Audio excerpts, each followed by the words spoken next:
दोस्तों, एक छोटे से शहर में रमेश जी अपनी पत्नी सुशीला और बेटे अमित के साथ रहते थे। उनकी जिंदगी साधारण थी, लेकिन घर में अक्सर तनाव बना रहता था। कुछ समय बाद अमित की शादी नेहा से हो गई। नेहा पढ़ी लिखी थी और एक अच्छी कंपनी में नौकरी भी करती थी। अमित की शादी के बाद घर में सबको उम्मीद थी कि अब घर की हालात और बेहतर हो जाएगी, लेकिन धीरे धीरे कुछ अजीब सा होने लगा। हर महीने नेहा अपनी सैलरी के बारे में घर में किसी को कुछ नहीं बताती थी। वह न तो घर के खर्च में पैसे देती थी और न ही यह बताती थी कि वह कितना कमाती है। यह बात सुशीला जी को बहुत खटकने लगी थी।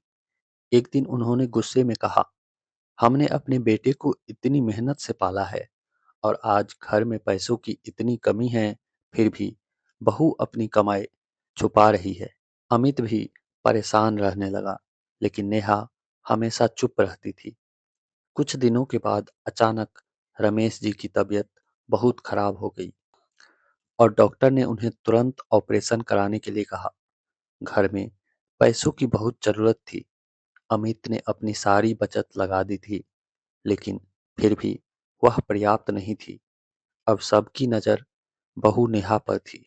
सुशीला जी ने नाराज होकर कहा, बहू, अब तो बता दो, अपनी सैलरी का क्या करती हो? नेहा की आंखों में आंसू आ गए। उसने धीरे स्वर में कहा, मैं अपनी सैलरी छुपा नहीं रही थी माँ जी, मैं उसे जमा कर रही थी। यह सुनकर सब हैरान रह गए। नेहा ने अपनी अलमारी से एक फाइल निकाली। उसमें बैंक पासबुक और फिक्स्ड डिपॉजिट के कागजात थे। मैं हर महीने पैसे इसलिए बचा रही थी ताकि जब घर पर कोई बड़ी मुसीबत आए तो हमें किसी के सामने हाथ न फैलाना पड़े। यह सुनते ही पूरा घर शांत हो गया। जिस बहू को सब स्वार्थी समझ रहे थे, वही आज सबसे बड़ी सहारा बनकर खड़ी थी। नेहा ने तुरंत पैसे दिए और रमेश जी का ऑपरेशन सफल हो गया।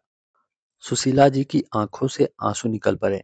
उन्होंने कहा, बेटा, हमें माफ कर दो, हमने तुम्हें गलत समझा। नेहा बस हल्के से मुस्कुरा दी और उस दिन के बाद उस घर में सिर्फ एक चीज बदली, लोगों की सोच। दोस्तों, हर चुप रहने वाला इंसान गलत नहीं होता। कभी कभी वही सबसे ज्यादा जिम्मेदार होता है।